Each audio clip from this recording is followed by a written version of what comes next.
Hi friends, welcome to Adhar's kitchen. ಬನ್ನಿ friends, ಇವತ್ತಿನ ವಿಡಿಯೋದಲ್ಲಿ ಒಂದು ಸೂಪರ್ ಆಗಿರೋ ಮಶ್ರೂಮ್ ಗ್ರೇವಿನ ಮಾಡ್ತಾ ಇದ್ದೀನಿ. ಇದು ಮಾಡೋದು ತುಂಬಾ ಈಸಿ.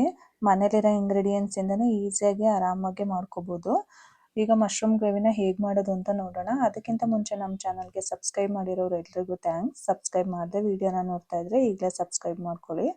ವಿಡಿಯೋ ನೋಡಿದ್ಮೇಲೆ ಒಂದು ಲೈಕ್ ಮಾಡೋದನ್ನ ಮರಿಬೇಡಿ. ಹೀಗೆ ಸದಾ ಯಾವಾಗಲೂ ಸಪೋರ್ಟ್ ಮಾಡ್ತಾ ಇರಿ ಫ್ರೆಂಡ್ಸ್. ಈಗ ಮಶ್ರೂಮ್ ಗ್ರೇವಿನ ಹೇಗೆ ಮಾಡೋದು ಅಂತ ನೋಡೋಣ.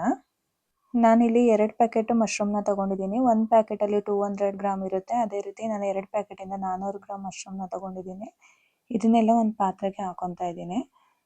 ಇದನ್ನು ಚೆನ್ನಾಗಿ ವಾಶ್ ಮಾಡ್ಕೋಬೇಕು. ಮಣ್ಣೆಲ್ಲ ತುಂಬ ಇರುತ್ತೆ, ಹಾಗಾಗಿ ಚೆನ್ನಾಗಿ ವಾಶ್ ಮಾಡ್ಕೊಳ್ಳಿ. ವಾಶ್ ಮಾಡ್ಕೊಳ್ಳೋದಕ್ಕೆ ನಾನಿಲ್ಲಿ 1 ಸ್ಪೂನಷ್ಟು ಅರಿಶಿನ ಪುಡಿನ ಸೇರಿಸ್ತಾ ಇದ್ದೀನಿ. ಹಾಗೆ 1 ಸ್ಪೂನಷ್ಟು ಉಪ್ಪನ್ನ ಹಾಕೊತಾ ಇದ್ದೀನಿ.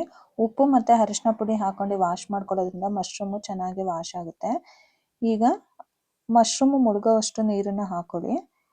ಮಶ್ರೂಮ್ ಮುಳುಗೋವಷ್ಟು ನೀರನ್ನು ಹಾಕಿ ಒಂದು 5 ನಿಮಿಷ ಇದನ್ನು ನೆನೆಯಕ್ಕೆ ಬಿಡಿ. ಚೆನ್ನಾಗಿ ನೆನ್ಕೊಳ್ಳುತ್ತೆ ಮಶ್ರೂಮು. ನೆನ್ಕೊಂಡು ಆದಮೇಲೆ ನೋಡಿ, ಈ ರೀತಿ ಮೇಲಿನ ಸಿಪ್ಪೆ ಎಲ್ಲ ತೆಗೆದು ಚೆನ್ನಾಗಿ ವಾಶ್ ಮಾಡ್ಕೋಬೇಕು. ನೋಡಿ, ನೀಟಾಗಿ ನೆಂದರೆ ಈ ಥರ ನೀಟಾಗಿ ಬರುತ್ತೆ. ಇದೇ ರೀತಿ ಎಲ್ಲ ಮಶ್ರೂಮ್ನು ನೀಟಾಗಿ ಮೇಲಿನ ಸಿಪ್ಪೆ ಎಲ್ಲ ತೆಗೆದು ಚೆನ್ನಾಗಿ 2 ಸಲ ವಾಶ್ ಮಾಡ್ಕೋಬೇಕು. ನಾನು ಅದೇ ರೀತಿ ಎಲ್ಲ ಮಶ್ರೂಮ್ದು ಸಿಪ್ಪೆನ ತೆಗೆದು ನೀಟಾಗಿ ಎರಡು ಸಲ ವಾಶ್ ಮಾಡಿ ಇಟ್ಕೊಂಡಿದ್ದೀನಿ.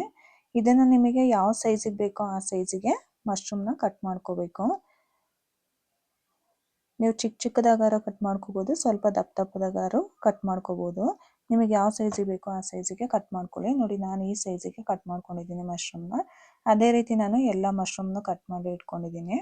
ಈಗ ನಾನಿಲ್ಲಿ ಒಂದು ಬಾಣಲಿನ ಇಟ್ಕೊತಿದ್ದೀನಿ. ನಾನು ಯಾವ ಬಾಣಲಿನಲ್ಲಿ ಫ್ರೈ ಗೊಜ್ಜನ್ನ ಮಾಡ್ತಾ ಇದ್ದೀನಿ ಅದೇ ಬಾಣಲಿನ ಇಟ್ಕೊತಾ ಇದ್ದೀನಿ ಫ್ರೈ ಮಾಡ್ಕೊಳ್ಳೋದಕ್ಕೂ ಕೂಡ. ನಾನಿಲ್ಲಿ ಒಂದು 2 ಸ್ಪೂನಷ್ಟು ಎಣ್ಣೆನ ಸೇರಿಸ್ತಾ ಇದ್ದೀನಿ. ಎಣ್ಣೆ ಸ್ವಲ್ಪ ಚೆನ್ನಾಗಿ ಬಿಸಿ ಆದಮೇಲೆ 1 ಗೆಡ್ಡೆಯಷ್ಟು ಬೆಳ್ಳುಳ್ಳಿನ ಸೇರಿಸ್ತಾ ಇದ್ದೀನಿ. ಮತ್ತು 1 ಇಂಚಷ್ಟು ಶುಂಠಿ ಮತ್ತು ಚಕ್ಕೆ ಮತ್ತು ಲವಂಗನ ಹಾಕೊತಾ ಇದ್ದೀನಿ. ಚಕ್ಕೆ ಲವಂಗನೂ ಕೂಡ ತುಂಬ ಜಾಸ್ತಿ ಹಾಕೋಬೇಡಿ, ಸ್ವಲ್ಪನೇ ಹಾಕೋಬೇಕು ಫ್ಲೇವರಿಗೋಸ್ಕರ.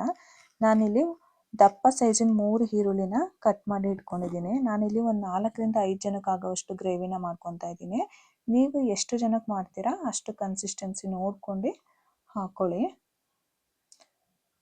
ಈರುಳ್ಳಿ ಎಲ್ಲ ಸ್ವಲ್ಪ ಚೆನ್ನಾಗಿ ಫ್ರೈ ಆದಮೇಲೆ ನೀವು ಚಿಕ್ಕದಾದರೆ 4 ಈರುಳ್ಳಿನ ಹಾಕೋಬೇಕು. ದೊಡ್ಡದಾದರೆ ಒಂದು 3 ಈರುಳ್ಳಿನ ಹಾಕೋಬೋದು. ಒಂದು 4ರಿಂದ 5 ಜನಕ್ಕೆ ಆಗುತ್ತೆ ಈ ಗ್ರೇವಿ. ನಾನಿಲ್ಲಿ ಕಟ್ ಮಾಡಿ ಇಟ್ಕೊಂಡಿರೋ ಅಂಥ 3 ಟೊಮೊಟೊನ ಸೇರಿಸ್ತಾ ಇದ್ದೀನಿ. ಇದು ನಾವು ಈರುಳ್ಳಿ ಟೊಮೊಟೊನ ಏನು ಫ್ರೈ ಮಾಡ್ಕೊಂಡು ರುಬ್ಕೊತೀವಲ್ಲ, ಇದೇ ಗ್ರೇವಿ ಜಾಸ್ತಿ ಆಗೋದು ನಮಗೆ. ಬೇರೆ ನಾವು ತೆಂಗಿನಕಾಯಿ ಈ ಥರ ಏನೂ ಹಾಕೊಳ್ಳಲ್ಲ ಗ್ರೇವಿಗೆ. 1-2 ಫ್ಲೇವರ್ಗೋಸ್ಕರ ಹಸಿಮೆಣ್ಸಿನ್ಕಾಯಿನ ಸೇರಿಸಿದ್ದೀನಿ. ಮತ್ತು 1 ಸ್ಪೂನಷ್ಟು ಓಂಕಾಳನ್ನು ಹಾಕ್ಕೊಂಡಿದ್ದೀನಿ.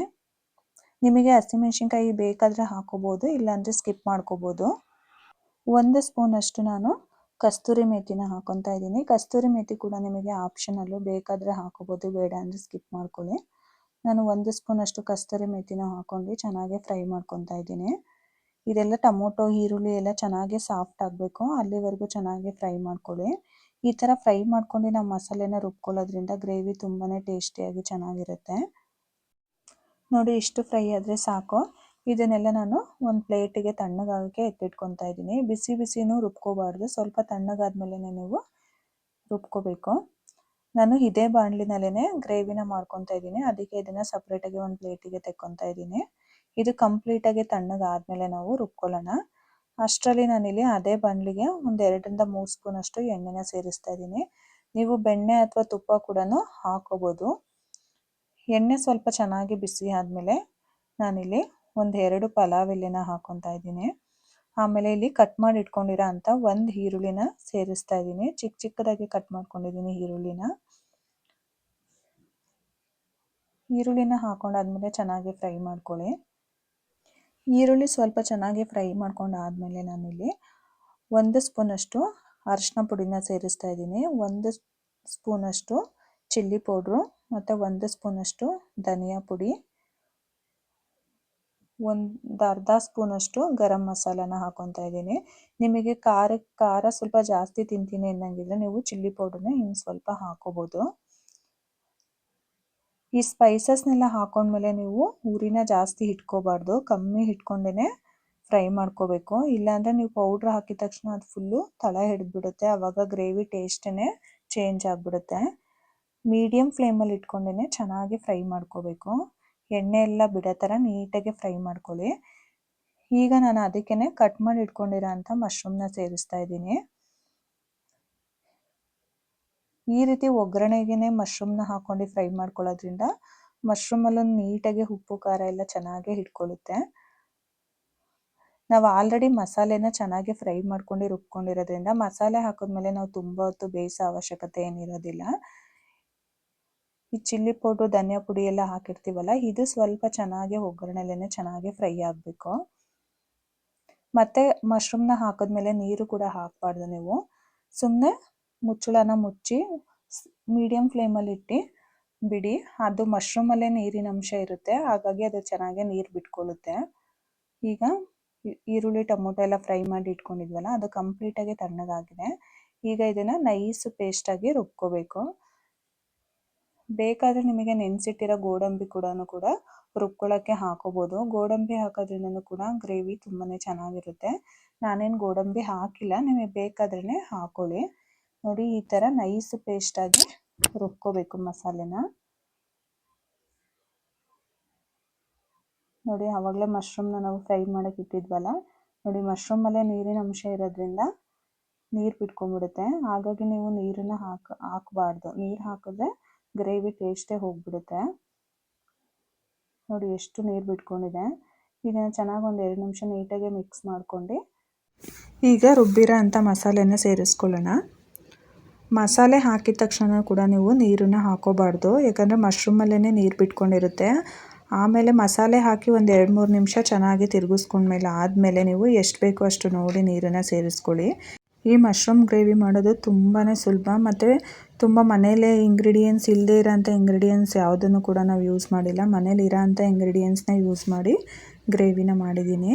ತುಂಬಾ ರುಚಿಯಾಗಿರುತ್ತೆ. ಇದು ಚಪಾತಿ, ರೊಟ್ಟಿ, ಪೂರಿ, ರೈಸು ಎಲ್ಲದಕ್ಕೂ ಕೂಡ ತುಂಬಾ ಚೆನ್ನಾಗಿರುತ್ತೆ. ಈಗ ಸ್ವಲ್ಪ ಕುದಿಯೋಕ್ಕೆ ಸ್ಟಾರ್ಟ್ ಆದಮೇಲೆ ನೀವು ಅದೇ ಮಿಕ್ಸರ್ ಜಾರಿಗೆ ಸ್ವಲ್ಪ ನೀರನ್ನು ಸೇರಿಸಿ ಅದೇ ನೀರನ್ನು ಹಾಕ್ಕೊಳ್ಳಿ. ನಿಮಗೆ ಎಷ್ಟು ನೀರು ಬೇಕೋ ಅಷ್ಟು ನೋಡಿ ಸೇರಿಸ್ಕೊಳ್ಳಿ.